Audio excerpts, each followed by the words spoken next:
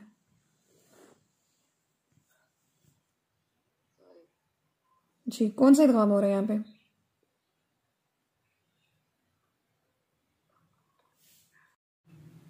और इसमें जो है ज़लूलुन, इख्फा बारीक करेंगे होंठों को फैला के।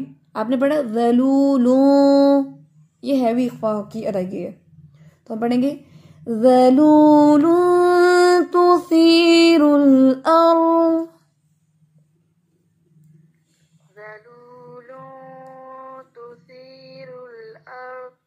जी इसकी प्रैक्टिस करनी है कि होंठों को फैला के पढ़ना है। अभी भी तकरीबन वैसी ही अदायगी है, लेकिन ज़लूलुन, लू, ये आवाज देनी है आपने।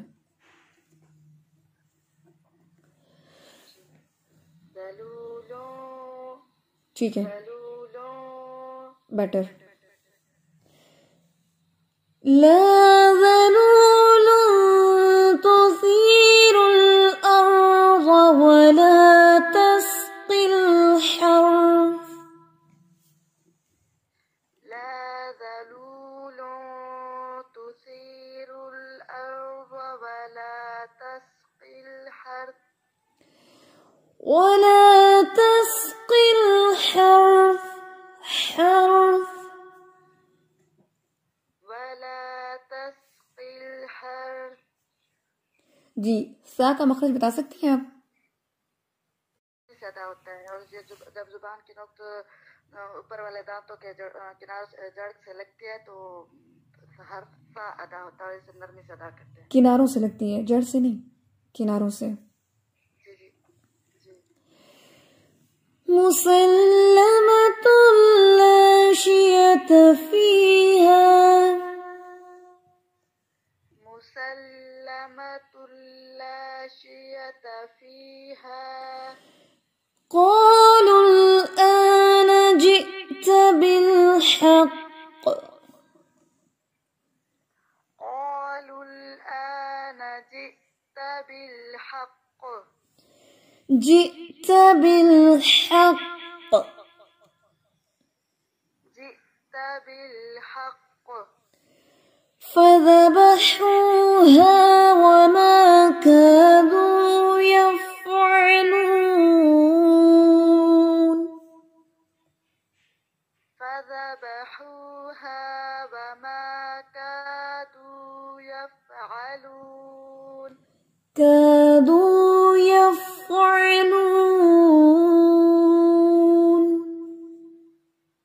कादू यफ़अलून। फा पर हम सदा करें, यफ़अलून, यफ़अलून। नहीं, अभी भी अच्छे से हम्स नहीं अदा हो रहा, हम्स के लिए थोड़ा पॉज करना पड़ता है। यफ़अलून, यफ़अलून। आप पढ़िए यफ़अलून, इस तरह फा की मुकम्मल अदायगी नहीं हो रही। यफ़अलून। हाँ जी, अभी बेटर है, ठीक है, यफ़अलून। शाबाश, अभी बेटर है। और ये जो लफ्ज है ना फज़बहू, हू, ये सब स्टूडेंट्स के लिए यहाँ पे है, ये ऐसे नहीं पढ़ना, फज़बहू नहीं पढ़ना, आपको पता है हा, हू, ही, ये इसकी प्रैक्टिस है। इंशाल्लाह कल मैं प्रैक्टिस भी करवाऊंगी इन हरूफ की। आज तो मैंने आपको मखारिज करवाए, कल इंशाल्लाह इन हरूफ की प्रैक्टिस भी करवाऊंगी। कुछ बता दिए मैंने टिप्स, कुछ आप कीजिएगा बाकायदा, ज़्यादा प्रैक्टिस क्लास के दौरान मैं खुद करवाऊंगी। तो ये है फज़बहूहा, हा जो है ये आपका सीने से अदा होता है भारी आवाज के साथ, और जो दरमियान वाला है वो एक तरह से बारीक लाइट साउंड आती है, हू हा, ठीक है। इस लफ्ज को पढ़े,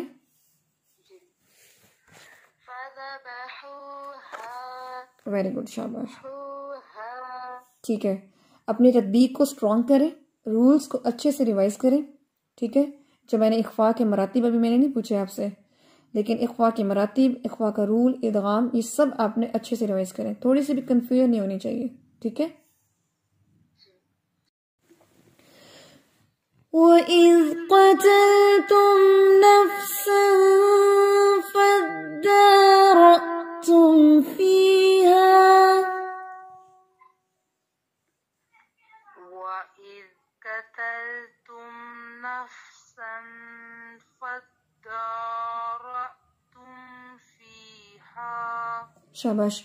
ये जो है ना क़तल तुम, कॉफ हैवी है, जुबान की जड़ सीखी है ना आज हमने, जुबान की जड़ कहाँ होती है, हल्क के साथ जुड़ी होती है, और जुबान का आखिरी हिस्सा होता है, वहां से कॉफ अदा होता है, ठीक है। अगर हम पढ़े ना कतल तुम, तो फिर आप काफ पढ़ रही हैं, वो तो जुबान की रूट तक आप गई नहीं है, आवाज वहां तक गई नहीं है, ठीक है। तो जुबान की रूट तक डीप लेके जानी होती है आवाज, तो निकलता है कौ। तो आप पढ़ेंगे वइज़ क़तलतुम, पढ़िए, वइज़ क़तलतुम, ज़ाल को हिलाना नहीं है, फिर से पढ़े, वइज़ क़तलतुम। गुड। अच्छा, यहाँ से नफ्स, नफ, यहाँ बच्चों याद रखना है सबने कि वो नफ सा नहीं पढ़ना, नफ, सांस अच्छे से, बेशक छोटा सा लिख ले वहां कि सांस, इस हर्फ पे सांस है, नफ, नफ्सन, नफ्सन। अच्छा मुझे बताएं कि नफ्सन ये क्या कर रहे हैं, ये आवाज कैसी है, कौन सा रूल हो रहा है यहाँ पे? तनवीन है ऊपर, जबर तनवीन है सीन के ऊपर। उसके बाद फा है, तो कौन सा रूल हो रहा है यहाँ पे? के बाद यहाँ पे इख्फा होगा।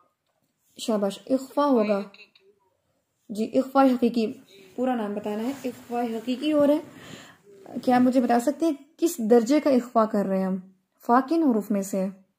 कवी है, इख्फा अदना, इख्फा अदना, इख्फा अदना, फा है ना, तो इसमें इसका मतलब है आपको क्लियर नहीं है। मुतवस्सिता जो हमारा है दर्जे का इख्फा, उसमें आता है फा, ठीक है। जो अदना है उसमें सिर्फ 2 हुरूफ आते हैं, कॉफ और कैफ। जी जी जी, ये इख्फा मुतवस्सिता है। हाँ जी, मुतवस्सित दर्जे का इख्फा है। काइंडली अपने, मैं भी तदबीक सुन रही हूँ, कुछ तदबीक के रूल्स आपको इस्बर हैं, अच्छे हैं, लेकिन कुछ में आप कमज़ोर है। सब लोगों की जो रिस्पॉन्सिबिलिटी है ना, वो मुझे शो हो रही है कि उसमें वो इतनी ज़्यादा पुख्ता नहीं हुए। तो काइंडली अपने जो रूल्स हैं उनको पुख्ता करें, ठीक है। जैसे ही आपसे क्वेश्चन पूछा जाए तो आप कंफ्यूज ना हो, आप फौरन आंसर करें, इतनी तैयारी करके आप आए, ठीक है। इंशाल्लाह। वल्लाहु मुखरिजुम मा कुंतुम तक्तुमून। वल्लाहु मुखरिजुम मा कुंतुम तक्तुमून। तक्तुमू, मुंह पढ़ेंगे, मुंह नहीं पढ़ना, नाक में नहीं, मून। अभी भी नाक में आवाज है, होंठों को गोल करके बाहर की तरफ। अभी बेहतर हुआ है, शाबाश, ठीक है जी, बारिकल्लाहु फीक। तो आज का जो लेसन हमारा है वो यहीं तक है, आयत नंबर 72 तक। थोड़ा थोड़ा लेसन है ताकि आप लोग अच्छा सा याद करें और अच्छी सी प्रैक्टिस करके आएँ। याद रखें जितने मैंने रूल्स पढ़ाए हैं उनको आज रिवाइज करें। इख्फा के जो मरातिब हैं, नून साकिन के, मीम साकिन के, हुरूफ मदा, हुरूफ लीन, और जो हमारे कायम मुकाम है, शपाई फतह, दम्मा और ये कसरा, मैंने एक दिन पहले भी बहुत सारे रिवाइज किए थे। तो आप भी रिवाइज करें, अच्छे से याद करें इंशाल्लाह, और तत्बीक में इनको ज़रूर फॉलो करें और अदायगी में भी इंशाल्लाह। अल्लाह ताला हमें कुरान का हक़ अदा करने वालों में से बनाए, कुरान के आमिलीन में से बनाए और अपने अहलुल कुरान में हमें चुन ले इंशाल्लाह। जज़ाकुमुल्लाहु खैर। सुब्हानकल्लाहुम्मा व बिहम्दिका नशहदु अल्ला इलाहा इल्ला अंता नस्तगफिरुका व नतूबु इलैक। अस्सलामु अलैकुम व रहमतुल्लाहि व बरकातुहू।